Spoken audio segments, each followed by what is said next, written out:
Welcome back. There may very well be a new face, or flag, behind the use of fentanyl crisis here. A scathing new report out of the House Select Subcommittee on Competition between the U.S. and China found that the Chinese Communist Party has not only funded the production of fentanyl, but also has issued monetary grants to CCP-connected drug traffickers who smuggle the deadly narcotic into the U.S. So for more on this, let's bring in national security correspondent for the Washington Times, Bill Gertz, along with senior fellow for China strategy at the Heritage Foundation, Michael Pillsbury.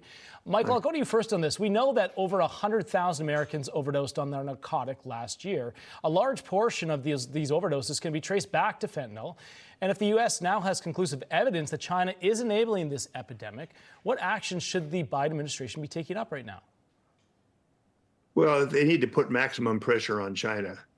If you could look at the memoirs of various members of the Trump administration, at first the Chinese would not negotiate with Mr. Trump at all. And he just kept raising tariffs and put other kinds of pressure on. And eventually they came to the table. That took a year.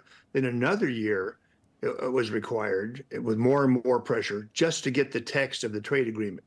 So something like this, where they've been claiming now for 5 years, John, that they are cooperating with America. To punish us during the Pelosi visit, they broke off the cooperative talks. There was a signed agreement on Mr. Trump to fight together against the fentanyl threat. So they signed things that are not true.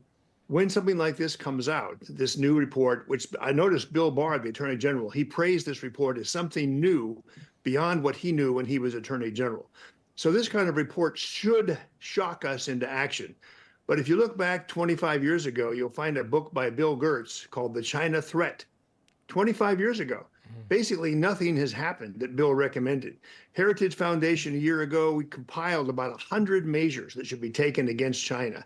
Only one, the TikTok divestment, has even any chance of success. So we're looking at this report being ignored and nothing actually happening because we just haven't got the leverage. And because the China lobby, the pro-China lobby here in Washington is really quite strong and operates in a very stealthy mode. Yeah.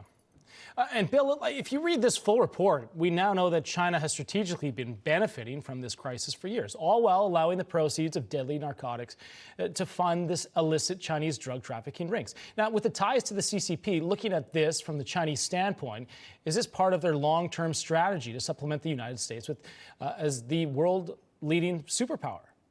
Yes, and in fact, the report is very significant in identifying the 1999 book by two PLA colonels, People's Liberation Army colonels, called Unrestricted Warfare. And in that book, and this is quoted in the Select Committee report, one of the forms of warfare that they recommend is called drug warfare. Make huge profits and sow disaster in your enemies.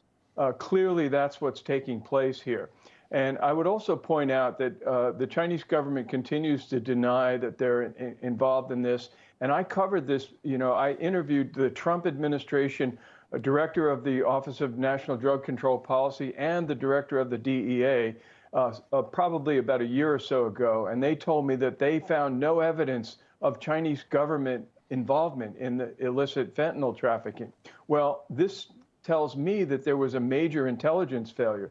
In fact, one of the recommendations of the Select Committee report is to increase intelligence support to stopping the fentanyl crisis and also law enforcement support.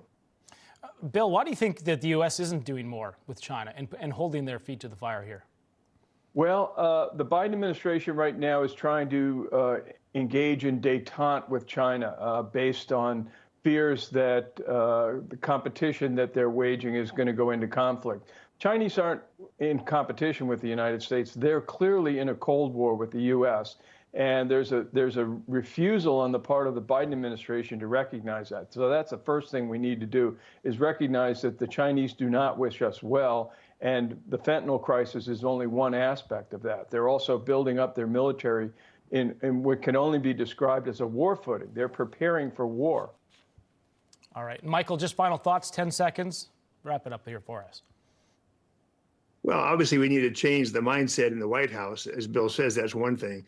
But the second thing is Congress.